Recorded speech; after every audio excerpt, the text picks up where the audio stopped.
Walang kawala sa batas ang isang individual na sangkot naman sa insidente ng pamamaril matapos ang 2 oras na hot pursuit sa Barangay Tangob, Padre Garcia, Batangas. Ang buong detalye ng balita mula kay Patrolman Joshua Cruz. Mabilis at ayos na operasyon ng pulisya. Matagumpay na naaresto ng Padre Garcia MPS ang sospek sa isang insidente sa pamamaril matapos ang 2 oras na hot pursuit. Naganap ang insidente sa Barangay Tangob, Padre Garcia, Batangas.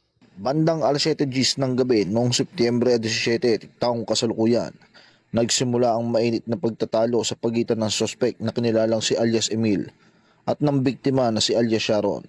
Lumala ang komprontasyon ng habulin ng sospek si alias Sharon sa isang eskinita at paputukan gamit ang isang baril. Bagamat hindi tinamaan ng biktima, isang bystander na pauwi na sana ang natamaan ng ligaw na bala sa kaliwang paa.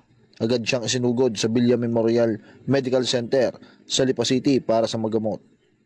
Tumakas ang sospek sakay ng isang asul na Suzuki Smash motorcycle. Pagdating ng alas 7:40 ng gabi, nag-ulat ang isang concerned citizen sa Padre Garcia Municipal Police Station.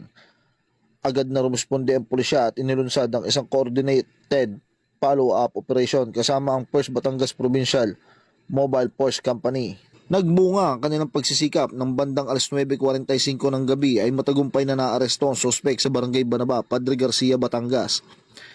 Si alias Emil ay kasalukuyang nasa kustudiya ng Padre Garcia MPS at inihahanda na ang kaukulang dokumento para sa pagsasampa ng kasong attempted at frustrated murder. Mula dito sa Calabarzon, ako po ang inyong Police News Network Correspondent, Patrolman Joshua Cruz, alagad ng batas, tagataguyod ng balitang pulis.